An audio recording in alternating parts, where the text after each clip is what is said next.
नमस्कार साथियों, जैसा कि आप सभी लोगों को मालूम है, आज 23 सितंबर को माननीय सर्वोच्च न्यायालय में ब्रिज कोर्स प्राथमिक शिक्षक भर्ती योग्यता को लेकर के सुनवाई होने जा रही है। जैसा कि आप सभी साथियों को मालूम है कि आरटी एक्ट संशोधन अधिनियम 2017 इस समय पूरे देश के सभी राज्यों में परवान चढ़ा है कि 2017 का जो संशोधन हुआ वो क्यों हुआ, और 2017 के संशोधन के आधार पर ही मानव संसाधन विकास मंत्रालय भारत सरकार की तरफ से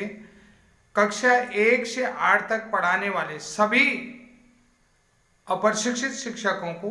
प्रशिक्षण अनिवार्य रूप से 31 मार्च 2019 तक करवाना था, जिसके लिए मानव संसाधन विकास मंत्रालय, शिक्षा मंत्रालय भारत सरकार की तरफ से 1 अप्रैल 2010 से 31 मार्च 2015 तक पहले 5 साल दिए गए। जब देखा कि भारत सरकार की तरफ से, साक्षरता विभाग की तरफ से देखा गया कि अभी भी कक्षा 1 से 5 तक पढ़ाने वाले अप्रशिक्षित शिक्षकों को पूर्ण रूप से प्रशिक्षित नहीं करवाया गया है, केवल हम 2 या 3 बैच ही प्रशिक्षित करवा पाए हैं, जबकि देश में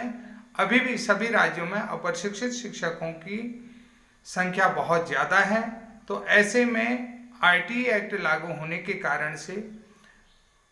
गवर्नमेंट,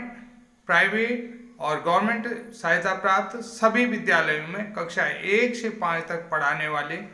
बीएड शिक्षकों के लिए भी 6 महीने का पीडीपीईटी प्रोग्राम तैयार करवाया गया, जो NIOS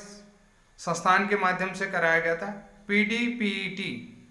professional development programme for elementary teacher, जिसको शॉर्ट में ब्रिज कोर्स कहा गया। ये प्रशिक्षण 1 अप्रैल 2015 से 31 मार्च 2019 तक के लिए 4 साल के लिए फिर बढ़ाया गया, जिसमें आरटी एक्ट अमेंडमेंट 2017 संसद के द्वारा पारित किया गया, संसद से पास होकर के आया। तो कुल मिलाकर के आरटी एक्ट अमेंडमेंट जो हुआ वो पहली बार और अंतिम बार कहा गया, और जो शिक्षकों को मिनिमम क्वालिफिकेशन कंप्लीट करने में पहले 5 साल दिए गए थे, वो अब 4 साल बढ़ा करके कुल उसे 9 साल कर दिए गए। तो उन्होंने यहाँ पर स्पष्ट लिखा था 17 अक्टूबर 2017 के मानव संसाधन विकास मंत्रालय के उस गजट नोटिफिकेशन में इसे 9 साल पढ़ा जाए। ये सब महत्वपूर्ण जानकारी आपको इसलिए दे रहा हूँ क्योंकि आज माननीय सर्वोच्च न्यायालय में ब्रिज कोर्स का